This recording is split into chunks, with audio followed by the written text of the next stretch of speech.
ನಮಸ್ಕಾರ. ಮಿತ್ರರಿಗೆ ಮೊದಲಿಗೆ ಈ ಒಂದು ಪ್ರೆಸ್ ಮೀಟ್ನ ಉದ್ದೇಶ ಯಾಕೆ ಏನು ಕರೆದಿದೆ ಸರಿ ನಮ್ಮ ಇದ್ದಾರೆ ಆಶಿತ್ ಇದ್ದಾರೆ ಆ್ಯಂಡ್ ಜಗದೀಶ್ ಕದ್ರಿ, ನಾನು ಯತೀಶ್ ಬೇಕಂಬಳಿ ನಾನು ಕೂಡ ಇದ್ದೆ. ಇದರ ಉದ್ದೇಶದ ಬಗ್ಗೆ ನಮ್ಮ ನಮ್ಮ 3ನೇ ವರ್ಷದ ಸ್ಟ್ರೀಟ್ ಫುಡ್ ಫಿಯೆಸ್ಟಾದ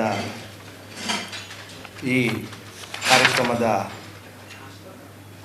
ಸಲುವಾಗಿ ಇವತ್ತು ಮಾಧ್ಯಮದ ಮುಂದೆ ಹಾಗೂ ಎಲ್ಲ ವೀಕ್ಷಕರಿಗೆ ಧನ್ಯವಾದಗಳನ್ನು ಸಲ್ಲಿಸುತ್ತಾ, ನಮ್ಮ ಕಳೆದ 2 ವರ್ಷ ನಡೆದಂಥ ಯಶಸ್ವಿ ಈ ಕಾರ್ಯಕ್ರಮಗಳಿಗೆ ಸಹಕಾರ ನೀಡಿದಂಥ ಎಲ್ಲ ಜಿಲ್ಲಾಧಿಕಾರಿ ಆಗಿರ್ಬೋದು, ಪೊಲೀಸ್ ಕಮಿಷನರ್ ಆಗಿರ್ಬೋದು, ಎಲ್ಲ ಸಿಬ್ಬಂದಿ ವರ್ಗದ ಸರ್ಕಾರಿ ಎಲ್ಲ ಆಫೀಸರ್ಸ್ಗಳಿಗೆ ಈ ಸಂದರ್ಭದಲ್ಲಿ ಧನ್ಯವಾದಗಳನ್ನು ಅರ್ಪಿಸುತ್ತಾ, ಮತ್ತು ನಮಗೆ 2 ವರ್ಷ ಯಶಸ್ವಿ ಈ ಕಾರ್ಯಕ್ರಮ ನಡೀಲಿಕ್ಕೆ ಎಲ್ಲ ನಮಗೆ ಈ ವೆಂಡರ್ಸ್ ಆಗಿರ್ಬೋದು ಅಥವಾ ಸಾರ್ವಜನಿಕರು ಮತ್ತು ಎಲ್ಲ ನಮ್ಮ ಕಾರ್ಯಕ್ರಮ ಯಶಸ್ವಿ ಆಗಲಿಕ್ಕೆ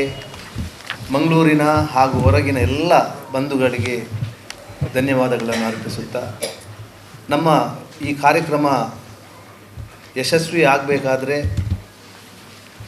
ಒಂದು ಪಾರ್ಕಿಂಗ್ ವ್ಯವಸ್ಥೆಗೆ ಕೆನರಾ ಆಗಿರ್ಬೋದು, ಕರಾವಳಿ ಉತ್ಸವ ಗ್ರೌಂಡು, ಹಾಗೆ ಲೇಡಿಲ್ ಕಾನ್ವೆಂಟಿನ ಆವರಣ ಹಾಗೂ ಲೇಡಿಲ್ ಚರ್ಚಿ ಆವರಣ, ಇದನ್ನೆಲ್ಲ ಕೊಟ್ಟ ಕಾರಣ ಮಾತ್ರ ಈ ಕಾರ್ಯಕ್ರಮ ಯಶಸ್ವಿಯಾಗಿದೆ. ಅವರ ಒಂದು ಸಹಕಾರ ಈ ವರ್ಷವೂ ಅಪೇಕ್ಷೆಯನ್ನು ಇಟ್ಟಿದ್ದೇವೆ.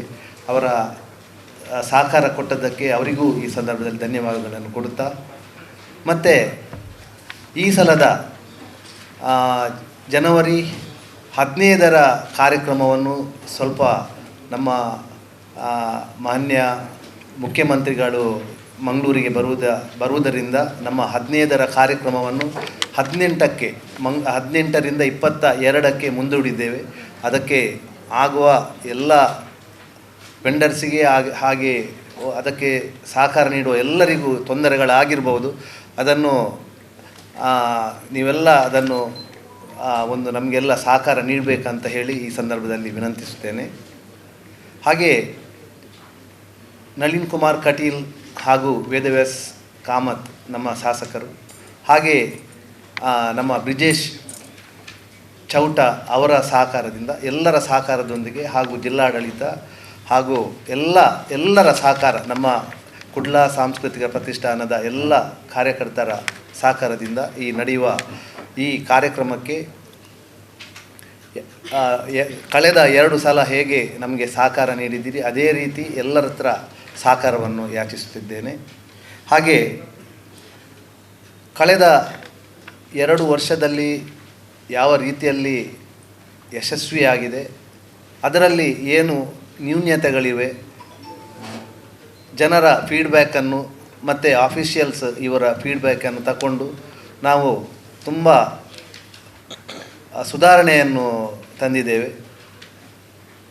ವಾಶ್ರೂಮ್ ಆಗಿರ್ಬೋದು, ಮತ್ತು ಒಂದು ಸ್ಟಾಲಿಗೆ ಅಥವಾ ಇನ್ನು ಹತ್ತಿರ ಇರುವಂಥದಕ್ಕೆ ಒಂದು ಸ್ವಲ್ಪ ಡಿಸ್ಟೆನ್ಸ್ ಆಗಿರ್ಬೋದು, ಮತ್ತು ಕ್ಲೀನಿಂಗ್ ವ್ಯವಸ್ಥೆಯಲ್ಲಿ ಆಗಿರ್ಬೋದು, ಮತ್ತು ಈ ಸಲ ಕರಾವಳಿ ಉತ್ಸವ ಈ ಸಂದರ್ಭದಲ್ಲಿ ನಡೆಯುವುದರಿಂದ ಸ್ವಲ್ಪ ಪಾರ್ಕಿಂಗ್ ಸಮಸ್ಯೆ ಆಗಿರ್ಬೋದು. ಈಗ ನಮ್ಮ ಡೇಟ್ ಸ್ವಲ್ಪ ಹಿಂದೆ ಹೋದದ್ರಿಂದ ಅದಕ್ಕೆ ನಮಗೆ ಸ್ವಲ್ಪ ಒಳ್ಳೆಯ ವಾತಾವರಣ ಆಗ್ತದೆ. ಯಾಕಂದರೆ ನಮಗೆ ಕರಾವಳಿ ಉತ್ಸವ ಗ್ರೌಂಡ್ ಸ್ವಲ್ಪ ಫ್ರೀಯಾಗಿ ಸಿಗ್ಬೋದು. ಮತ್ತು ಈ ಸಲ ಸ್ಪೋರ್ಟ್ಸ್ ಮಿನಿ ಒಲಿಂಪಿಕ್ಸ್ ಎನ್ನುವಂಥ ಒಂದು ಕರ್ನಾಟಕ ಸರ್ಕಾರದ ಸ್ಪೋರ್ಟ್ಸ್ ಆಗುವುದರಿಂದ ಹೊರಗಿನಿಂದ ಸಾಧಾರಣ ಒಂದು 2,000-3,000 ಜನ ಹೊರಗಿನಿಂದ ಬರುವವರಿದ್ದಾರೆ. ಮತ್ತು ಕೈಟ್ ಫೆಸ್ಟಿವಲ್ ಬೀಚ್ ಫೆಸ್ಟಿವಲ್ ಆಗ್ತಾ 18, 19 ಚೇಂಜ್ ಆಗಿದೆ, 11, 12. 11, 12. ಹಾಗಾಗಿ ಹೊರಗಿನ ಜನ ಇಲ್ಲಿ ಮಂಗಳೂರಿಗೆ ಅತಿಯಾಗಿ ಹೆಚ್ಚಿನ ಸಂಖ್ಯೆಯಲ್ಲಿ ಬರುವುದರಿಂದ ನಮಗೆ ಒಂದು ಪ್ರವಾಸೋದ್ಯಮ ಒಂದು ಕಾರ್ಯಕ್ರಮಕ್ಕೆ ಒಳ್ಳೆಯ ಒಂದು ಯಶಸ್ವಿ ಸಿಗಬಹುದು ಅಂತ ಹೇಳಿ ಲಾಸ್ಟ್ 2 ವರ್ಷಕ್ಕಿಂತ ಉತ್ತಮ ರೀತಿಯಲ್ಲಿ ನಾವು ಮಾಡಲಿಕ್ಕೆ ಈ ಸಲ ಪ್ರಯತ್ನ ಮಾಡಿದ್ದೇವೆ. ಹಾಗಾಗಿ ಎಲ್ಲರ ಸಹಕಾರವನ್ನು ಇಲ್ಲಿ ಯಾಚಿಸ್ತಾ ನಮ್ಮ ಕಾರ್ಯಕ್ರಮವನ್ನು ಯಶಸ್ವಿಗೊಳಿಸಬೇಕು ಎನ್ನುವಂಥ ಒಂದು ವಿಜ್ಞಾಪನೆಯನ್ನು ಈ ಸಂದರ್ಭದಲ್ಲಿ ಕೇಳ್ತೇವೆ. 100 ಸ್ಟಾಲುಗಳು ಈಗಾಗಲೇ ಬುಕ್ಕಿಂಗ್ ಆಗಿದೆ. ಒಟ್ಟು 140 ಸ್ಟಾಲ್ಗಳಿವೆ.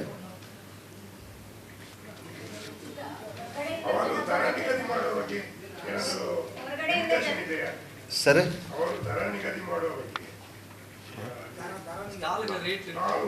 ಹಾಂ,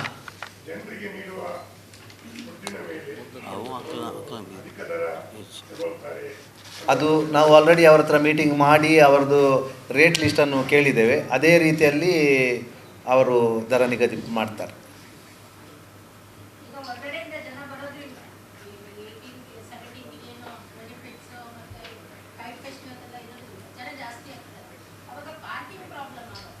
ಪಾರ್ಕಿಂಗ್ ವ್ಯವಸ್ಥೆ ಅದೇ ನಾವು ಈ ಮುಂದೂಡಿದ ಕಾರ್ಯಕ್ರಮ ಈಗ 15ರಿಂದ 18ಕ್ಕೆ ಮುಂದೂಡಿದ್ದೇ ಅದೇ ಕಾರಣ. ಎಲ್ಲ ಕಾರ್ಯಕ್ರಮಗಳು ಒಟ್ಟೊಟ್ಟಾದರೆ ಪಾರ್ಕಿಂಗ್ ಸಮಸ್ಯೆ ಆಗ್ಬೋದಂತ. ಈಗ ನಮಗೆ ನಾವು ಆಯ್ಕೆ ಮಾಡಿದ ಈ ಸ್ಟ್ರೀಟ್ ಮಂಗಳೂರಲ್ಲಿ ಇಷ್ಟು ಒಳ್ಳೆಯ ಸ್ಟ್ರೀಟ್, ಯಾಕಂದರೆ ಒಂದು ಅಧಿಕೃತವಾಗಿ ಮಾಡಿದಂಥ ಬ್ರಿಟಿಷರು ಮಾಡಿದಂಥ ಒಂದು ಲೇಔಟು, 40 ಫೀಟ್ ರಸ್ತೆ, ಮತ್ತು ಆಚೆ ನಮಗೆ ಒಂದು ರೋಡ್ ಬ್ಲಾಕ್ ಆದರೂ ಉರ್ವ ಮಾರ್ಕೆಟಿಂದ ಬರುವಂಥ ರಸ್ತೆಗಳು, ಮತ್ತು ಕರಾವಳಿ ಉತ್ಸವ ground, Canara ground, Urwa market ground, ಮತ್ತು 2 ಚರ್ಚ್ ಮತ್ತು ಕಾನ್ವೆಂಟ್ ಗ್ರೌಂಡು, ಇದೆಲ್ಲ ಗ್ರೌಂಡುಗಳು ಇದ್ದದ್ರಿಂದ ತುಂಬ ಅನುಕೂಲ ಆಗ್ತದೆ. ಮತ್ತು ನಮಗೆ ಈ ಬಸ್ ರೂಟುಗಳು ಸಹ ನಾವು ಒಂದು ಮೇಯ್ನ್ ರಸ್ತೆಯನ್ನು ಏನು ಅದಕ್ಕೆ ಅಡಚಣೆ ಏನೂ ಆಗುವುದಿಲ್ಲ. ಲೇಡಿಲಿಂದ ಲಾಲ್ಬಾಗ್, ನಾರಾಯಣಗುರು ಸರ್ಕಲಿಂದ ಲಾಲ್ಬಾಗ್ ಬರುವಂಥ ರಸ್ತೆ ಅದು ಫ್ರೀಯಾಗಿ ವೆಹಿಕಲ್ಗಳು ಓಡಾಡ್ತಾ ಇರ್ತದೆ. ಹಾಗಾಗಿ ಸ್ವಲ್ಪ ಪಾರ್ಕಿಂಗ್ ಅಥವಾ ಈ ಕಾರ್ಯಕ್ರಮದಿಂದ 1,000 ಜನರಿಗೆ ಒಳ್ಳೆಯದಾದರೆ 1-2-3 ಜನರಿಗೆ ತೊಂದರೆ ಆಗ್ಬೋದು. ಅದಕ್ಕೂ ನಾವು ಅವರ ಹತ್ರ ಕ್ಷಮೆಯನ್ನು ಯಾಚಿಸುತ್ತಾ ನಮಗೆ ಸಹಕಾರವನ್ನು ಕೇಳ್ತಾ ಇದ್ದೇವೆ. ಮತ್ತು ಕಾರ್ಯಕ್ರಮದಲ್ಲಿ ನಮ್ಮ ವೇದಿಕೆ, ನಿಮ್ಮ ಪ್ರತಿಭೆ, ಅದಕ್ಕೂ ಒಂದು 2-3 ಸ್ಟೇಜ್ಗಳನ್ನು ಹಾಕಿ ಅವಕಾಶ ಮಾಡಿಕೊಟ್ಟಿದ್ದೇವೆ. ಮತ್ತು ಸಾಂಸ್ಕೃತಿಕ ಕಾರ್ಯಕ್ರಮಗಳಿವೆ. ಹಾಗೂ ಕಳೆದ ವರ್ಷಕ್ಕಿಂತ ಈ ವರ್ಷ ಸ್ವಲ್ಪ ವಿಭಿನ್ನವಾಗಿ ಮಾಡಲಿಕ್ಕೆ ಪ್ರಯತ್ನ ಮಾಡ್ತಾ ಇದ್ದೇವೆ. ನಾವು ಸನ್ಮಾನ್ಯ ಜಿಲ್ಲಾಧಿಕಾರಿಯವರ ಹತ್ರ ಒಂದು ಮೀಟಿಂಗ್ ಮಾಡಿದ್ದೇವೆ. ಇದು ಕಮರ್ಷಿಯಲ್ ಅಂತ ತೋರ್ತದೆ, ಆದರೆ ಫಸ್ಟ್ ಇಯರ್ ಮಾಡುವಾಗ ಸಾಧಾರಣ 40 ಲಕ್ಷ ಕೊರತೆ ಆಗಿದೆ. ಶಾಸಕರು ಇದ್ದವ್ರ ಹತ್ರ ಎಲ್ಲ ಬೇಡಿ ಅದನ್ನು ಫುಲ್ಫಿಲ್ ಮಾಡಿದರು. ಕಳೆದ ವರ್ಷ ಒಂದು 28 ಲಕ್ಷ ನಮಗೆ ಕೊರತೆ ಆಗಿದೆ. ನೋಡುವವರಿಗೆ ಕಮರ್ಷಿಯಲ್ ಅಂತ ಕಾಣ್ತದೆ.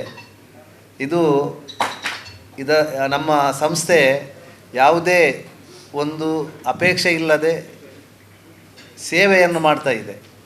ಮಂಗಳೂರಿಗೆ ಒಂದು ಬ್ರ್ಯಾಂಡ್, ಒಂದು ಫುಡ್ ಫೆಸ್ಟಿನ ಒಂದು ಬ್ರ್ಯಾಂಡ್ ಆಗಿರ್ತದೆ. ಮಂಗಳೂರಿಗೆ ಎಲ್ಲ ಹೊರಗಿನಿಂದ ಸ್ಟೇಟಿಂದ ಆಗಿರ್ಬೋದು ಅಥವಾ ಹೊರ ರಾಜ್ಯಗಳಿಂದ ಆಗಿರ್ಬೋದು, ಎಲ್ಲ ಒಂದು ಟೂರಿಸಮ್ಗೆ ಒಂದು ಸಹಕಾರ ಆಗ್ತದೆ. ಇದರಿಂದ ನಮ್ಮ ಜನತೆಗೆ ಒಂದು ಸಡಗರ ಅಥವಾ ಒಂದು ಮಂಗಳೂರಿಗರಿಗೆ ಒಂದು ಹೆಮ್ಮೆ. ಇದಕ್ಕೋಸ್ಕರ ನಾವು ಒಂದು ಸೇವೆಯನ್ನು ಮಾಡ್ತಾ ಇದ್ದೇವೆ. ಕಮರ್ಷಿಯಲ್ ಆಗಿ ಕಂಡಿದ್ರು ಸಹ ಇದರಲ್ಲಿ ಏನು ನಮಗೆ ಅಪೇಕ್ಷೆ ಇಲ್ಲ. ನಮಗೆ ಮೈನಸ್ ಬಜೆಟಲ್ಲಿ ನಾವು ಇದ್ದೇವೆ. ಈ ಸಲ ನಾವು ಜಿಲ್ಲಾಧಿಕಾರಿಯವರ ಹತ್ರ ನಮಗೆ ಸರಕಾರಕ್ಕೆ ಕಟ್ಟುವ ಫೀಸನ್ನು ಅವರೇ ಕೈ ಜೋಡಿಸ್ಕೊಂಡು ತಗೊಳ್ಬಾರ್ದು. ನಮ್ಮ ಸರ್ಕಾರದ ಸಹಭಾಗಿತ್ವದಲ್ಲಿ ನಮ್ಮ ಈ ಒಂದು ಕಾರ್ಯಕ್ರಮವನ್ನು ಮಾಡಬೇಕು ಅಂತ ವಿನಂತಿಸಿದ್ದೇವೆ. ಅದಕ್ಕೆ ಅವರು ಸಹ ಸಮ್ಮತಿಯನ್ನು ಸೂಚಿಸಿದ್ದಾರೆ. ಇನ್ನು ಮುಂದಿನ ದಿನಗಳಲ್ಲಿ ಅದು ನಮಗೆ ಗೊತ್ತಾಗ್ತದೆ. ಹಾಗಾಗಿ ಸರ್ಕಾರದ ಈಗ ಟೂರಿಸಂ ಕರಾವಳಿ ಉತ್ಸವ ಆಗ್ತದೆ, ಹಾಗೆ ಬೀಚ್ ಫೆಸ್ಟಿವಲ್ ಆಗ್ತದೆ. ಅದಕ್ಕೆ ಸರ್ಕಾರದಿಂದ ಅನುದಾನ ಅಥವಾ ಎಲ್ಲ ಖರ್ಚುಗಳನ್ನು ಸರ್ಕಾರ ಭರಿಸ್ತದೆ. ಇದರಲ್ಲಿ ಹಾಗೆಲ್ಲ ಎಲ್ಲ ನಾವು ಹೊರಗಿನವ್ರ ಹತ್ರ ಬೇಡಿ ಮಾಡಬೇಕಾಗ್ತದೆ. ನಮಗೆ ಫೀಸ್ ಈಗ ಕಳೆದ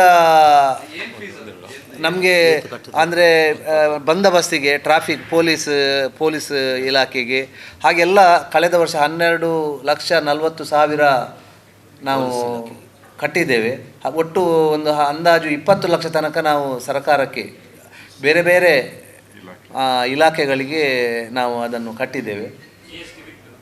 GST ಬಿಟ್ಟು GST ನಾವೀಗ ಯಾರು ಸ್ಟಾಲ್ ಯಾರಿಗೆ ನಾವು ಕೊಡ್ತೇವೆ ಅವರಲ್ಲಿ ಕಲೆಕ್ಟ್ ಮಾಡ್ತೇವೆ GST. ಈಗ ಆಲ್ರೆಡಿ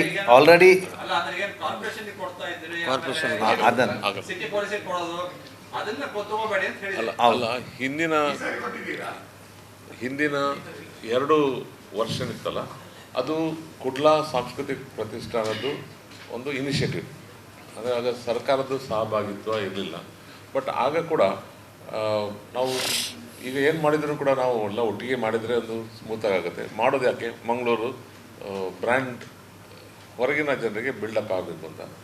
ಇದು ಕುಡ್ಲಾ ಸಾಂಸ್ಕೃತಿಕ ಪ್ರತಿಷ್ಠಾನದ ಉದ್ದೇಶನ ಅದೇ. ಈಗ ಎರಡೂ ಕೈ ಜೋಡಿಸಿದಾಗ ಯಾರಿಗೆ ಬಾಡಿಗೆ ಕೊಡೋದು ಅನ್ನೋ ಪ್ರಶ್ನೆ. ಹಾಗಾಗಿ ಈ ಸತಿ ಈ ಕರಾವಳಿ ಉತ್ಸವದಾಗ ಅದರೊಟ್ಟಿಗೆ ಜೋಡಿಸ್ಕೊಂಡು ಒಂದು ಸರ್ಕಾರದ ಸಹಭಾಗಿತ್ವದಲ್ಲಿ ಇದು ಮಾಡುವ ಅನ್ನೋ ಉದ್ದೇಶ. ಯಾಕಂದರೆ ಕ್ಯಾಲೆಂಡರ್ ಆಫ್ ಈವೆಂಟ್ಸಲ್ಲಿ ಕೂಡ ಇದನ್ನು ನಾವು ಮೆನ್ಷನ್ ಮಾಡಿದ್ದೀವಿ. ಜಿಲ್ಲಾಧಿಕಾರಿ ನೀವು ಪತ್ರಿಕಾ ಸಭೆಯಲ್ಲಿ ಕೂಡ ಇದ್ರಿ, ಆಗ ಇದನ್ನು ಕೂಡ ಮೆನ್ಷನ್ ಮಾಡಿದರು. ಹಾಗಾಗಿ ಇದು ಮೊದಲಿನ ಹಾಗೆ ಒಟ್ಟಿಗೆ ಸೇರಿ ಮಾಡುವಂಥದ್ದು. ಹಾಗಾಗಿ ಸ್ಥಳ ಬಾಡಿಗೆ ಅದು ಏನು ಕಾನೂನು ಪ್ರಕಾರ ಇರ್ತದೆ. ಈಗ ಹೊರಗಿನವ್ರ ಹತ್ರ ಬಾಡಿಗೆ ಲಾಸ್ಟ್ ಟೈಮ್ ಅದು 20 ಲಕ್ಷ ತನಕ ಕಾರ್ಪೊರೇಷನ್ಗೆ ಮತ್ತು ಫೈರ್ ಇದಕ್ಕೆ ಕೊಟ್ಟಿದ್ದೀವಿ. ಕರಾವಳಿ ಉತ್ಸವ ಹೇಗಾಗ್ತದೆ ಅದೇ ಮಾದರಿಯಲ್ಲಿ ಇದು ಕೂಡ ಇನ್ನು ವರ್ಷ ಇದು ಇಲ್ಲಿಗೆ ನಿಲ್ಲಬಾರ್ದು ಅನ್ನೋ ಉದ್ದೇಶ. ಇದು ಖಾಲಿ ಅಲ್ಲ, ಈಗ ನಾವು ಈಗ ನಿನ್ನೆ ಮೊನ್ನೆಯಿಂದ ಮಾತಾಡ್ತಾ ಇದ್ದೇವೆ. ಅದು ಇನ್ನೂ ಬರೋ ಪ್ರಚಾರದ ಇದರಲ್ಲಿ ಎಲ್ಲ ಸೋಷಿಯಲ್ ಮೀಡಿಯಾದಲ್ಲ ಬರುತ್ತೆ.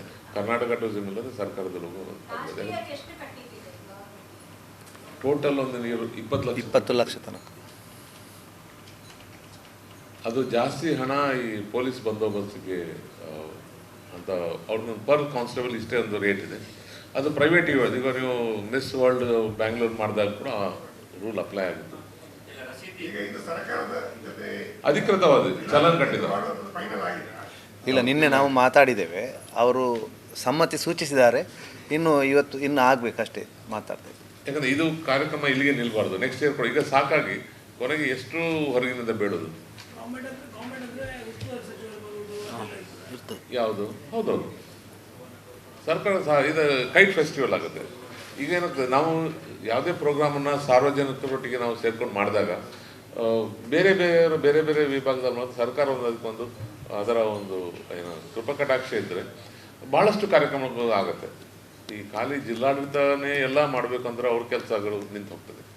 ಹಾಗಾಗಿ ಕುಡ್ಲಾ ಸಾಂಸ್ಕೃತಿಕ ಪ್ರತಿಷ್ಠಾನ ಫುಡ್ ಫೆಸ್ಟಿವಲಲ್ಲಿ ಇವರು ತೊಡಗಿಸ್ಕೊಂಡ್ರೆ, ಟೀಮ್ ಮ್ಯಾಂಗ್ಳೂರು ಕೈಟ್ ಫೆಸ್ಟಿವಲ್ ತೊಡಗಿಸ್ಕೊಳ್ತದೆ. ಅದು ಇನ್ನೊಂದು ತಂಡ ಯಂಗ್ ಇಂಡಿಯನ್ಸು ಯೂತ್ದು ಕಾರ್ಯಕ್ರಮಗಳು ತೊಡಗಿಸ್ಕೊಳ್ತದೆ. ಎಲ್ಲದಕ್ಕೂ ಎಲ್ಲರನ್ನೂ ಇನ್ವಾಲ್ವ್ ಮಾಡೋದು ಇದು ಒಂದು ಅಂಗ ಅನ್ನೋ ನಮ್ಮ ಉದ್ದೇಶ. ಅದರ ನಂತರ ನಿರ್ಧಾರಗಳು ಹೇಗೆ ಹೋಗುತ್ತೆ ಅದ ನಂತರ. ಬಟ್ ನಮ್ಮ ಆಸೆ ಏನು, ಇದು ಇಲ್ಲಿಗೆ ನಿಲ್ಬಾರದು. ಸರ್ಕಾರ ಜೊತೆ ಇದು ಮಾಡೋದು ಅಂತಂದ್ರೆ ಈಗ ಬೀದಿ ವ್ಯಾಪಾರಿಗಳಿಗೂ ಇಲ್ಲಿ ಕೊಡ್ತೀರಾ ಹೇಗೆ? ಯಾವುದು ಬಹಳಷ್ಟು ಬೀದಿ ಬದಿನೂ ಮಾಡ್ತಾರೆ, ಅಂದ್ರೆ ಇದಕ್ಕೆ ಬೇರೆ ಬೇರೆ ಕಡೆ ಅವರು ಸ್ಟ್ರೀಟ್ ಫುಡ್ ಮಾಡ್ತಾರಲ್ಲ, ಅಂತವ್ರಿಗೆ ಆಸ್ಪದ ಬರುತ್ತಾ ಇಲ್ಲಿ?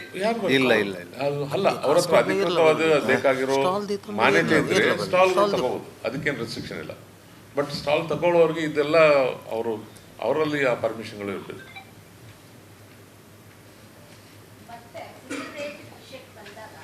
ಅಲ್ಲ, ಅದು ಒಂದು ಹಂತಕ್ಕೆ ಈಗ ನಾವು ಈಗ ಎಷ್ಟು ಒಂದು ಮೊದಲು ಕೊಟ್ಟಿರ್ತಾರೆ rate. For example last time ಮಂಗಳ ಸ್ಟೇಡಿಯಂ ಎದುರುಗಡೆ ಒಂದು ಅಂಗಡಿಯವರು 90 ರೂಪಾಯಿಗೆ ಒಂದು ಪ್ಲೇಟ್ ಪರ್ಟಿಕ್ಯುಲರ್ ಡಿಶ್ ಮಾಡ್ತಾಯಿದ್ರು. ಜನ ನೋಡ್ಬಿಟ್ಟು ಮರುದಿವಸ 190 ಮಾಡಿದ್ರು. ನಮಗೆ ಅವ್ರಿಗೆ ಕೊಟ್ಟ ಮೊದಲಿನ ಲಿಸ್ಟ್ ಪ್ರಕಾರ 90. ಅವ್ರ ಹತ್ರ ಹೋಗಿ ಹೇಳಿದ್ವಿ, ಒಂದು ಇದೇ ರೇಟಿಗೆ ತಾನೇ, ಇಲ್ಲದೆ ಬಂದ್ ಮಾಡಿದ್ದೆ. So they brought it down. But ಈಗ ನಾನೊಂದು ವ್ಯಾಪಾರ ಮಾಡ್ತೀವಿ, ಅದು ಇವರೊಬ್ಬರು ಮಾಡ್ತಾರೆ. ನಾನು ಮಾಡೋದು ಟೇಸ್ಟ್ ಬೇರೆ ಇರ್ತದೆ, ಮೆಥಡ್ ಬೇರೆ ಇರ್ತದೆ. ನಾವು ರೇಟ್ ಅದು ಇಬ್ಬರದ್ದು ಒಂದೇ ರೇಟ್ ಇರ್ಲಿಕ್ಕೆ ಅಂತ ಹೇಳೋಕ್ಕಾಗಲ್ಲ. ಬಟ್ ಫಸ್ಟ್ ಹೇಳಬೇಕು ಅವರು. ಜನ ನೋಡಿ ಏರೋಪ್ಲೇನ್ ಇದು ಏರ್ಲೈನ್ಸ್ ರೇಟ್ ಹೋದಾಗ ಹಾಗಬಾರ್ದು. It has to be constant. ಹೌದೌದು, ಅವರಲ್ಲಿ ಬೋರ್ಡ್ ಹಾಕಿ ಲಾಸ್ಟ್ ಟೈಮ್ ಮಾಡಿದ್ದೇವೆ. ಸ್ಟಾಲ್ನವ್ರಿಗೆ ಅದು ವೆಬ್ಸೈಟಲ್ಲಿ ಅನೌನ್ಸ್ ಮಾಡಿದ್ದೀವಿ. ಬೇರೆ ಬೇರೆ ಜಾಗದಲ್ಲಿ ಬೇರೆ ಬೇರೆ ರೀತಿಯ ಸ್ಟಾಲ್ಗಳು, ಕೆಲವು ಕಡೆ ಜಾಸ್ತಿ ವ್ಯಾಪಾರ ಆಗುವಂಥ ಸ್ಥಳಗಳು, ಸೈಜ್ ದೊಡ್ಡದೇ ಇರೋವಂಥ ಸ್ಪೇಸ್ಗಳು, ಸ್ಪೇಸ್ ಪ್ರಕಾರ ರೆಂಟ್ ನಿಗದಿಪಡಿದೆ. ಮೇ ಬಿ ಅದು ಲಾಸ್ಟ್ ಟೈಮ್ ನಮಗೊಂದು ಅದೊಂದು ನಮಗೆ ಗ್ರೌಂಡ್ ರಿಯಾಲಿಟೀಸ್ ಬೇಕಿತ್ತು. ಇಲ್ಲಾಂದರೆ ಎಲ್ಲ ವ್ಯಾಪಾರಸ್ಥರು ಎಲ್ಲ ಕರೆಕ್ಟಾಗಿ ಹೇಳೋದು, ಕೆಲವರು ಹೇಳ್ತಾರೆ ಗೊತ್ತಾಗೋದಿಲ್ಲ. ಬಟ್ ನಮಗೆ ಅವ್ರಿಗೆ ಲಾಸ್ ಆಗೋದಿದ್ರೆ we have to change our method. First ವರ್ಷ ಖಾಲಿ 5,000 ರೆಂಟ್ ಕೊಟ್ಟು ಮಾಡಿದ್ರು. 5,000 ರೆಂಟಲ್ಲಿ ಎಲ್ಲೂ ವರ್ಕೌಟ್ ಆಗಲಿಕ್ಕೆ ಸಾಧ್ಯ ಇಲ್ಲ. It was just A introduction. ಈಗ ವರ್ಷ ಈ ಥರ ಲಾಸ್ ಮಾಡ್ಕೊಂಡು ಹೋದರೆ ನಮಗೆ ಇಂಟ್ರೆಸ್ಟ್ ಕೂಡ ಕಮ್ಮಿ ಆಗಿ it should not be a loss to this city. ಈಗ ಬೇರೆ ಬೇರೆ ಕಾರ್ಯಕ್ರಮಗಳು ಇಲ್ಲಿ ಆಗ್ತಾ ಇದ್ದಾಗ ಮಂಗಳೂರದ ಹೆಸರು ರಿಕಾಲ್ ಆಗ್ತಾ ಇರ್ತದೆ. ಮಾಧ್ಯಮದಲ್ಲಿ ಎಲ್ಲೂ ಇಲ್ಲದೇ ಇರೋವಂಥ, ನೀವು ಕೂಡ ಇನಿಷಿಯೇಟಿವ್ ತೊಗೊಂಡಿದ್ದೀರಿ, ಬ್ರ್ಯಾಂಡ್ ಮ್ಯಾಂಗ್ಳೂರ್ ಅಂತ. So this is also part of brand Mangalore. Mangaluru ಭಾಳ ಹಿಂದೆ ರಾಂಗ್ ರೀಸನ್ಗಳಿಗೆ ಆವಾಗ ಪೇಪರ್ ಬರ್ತದೆ. ಈಗಲೂ ಕೂಡ ಹೊರಗಿನವರು ಅದೇ ಕೋಟ್ ಮಾಡ್ತಾರೆ, ಯಾವಾಗಲೂ ಆಗಿದೆ ಇನ್ಸಿಡೆಂಟ್. ಆಗ ಒಂದು ಜನ್ರೇಷನ್ ಮುಗಿದೋಗಿದೆ.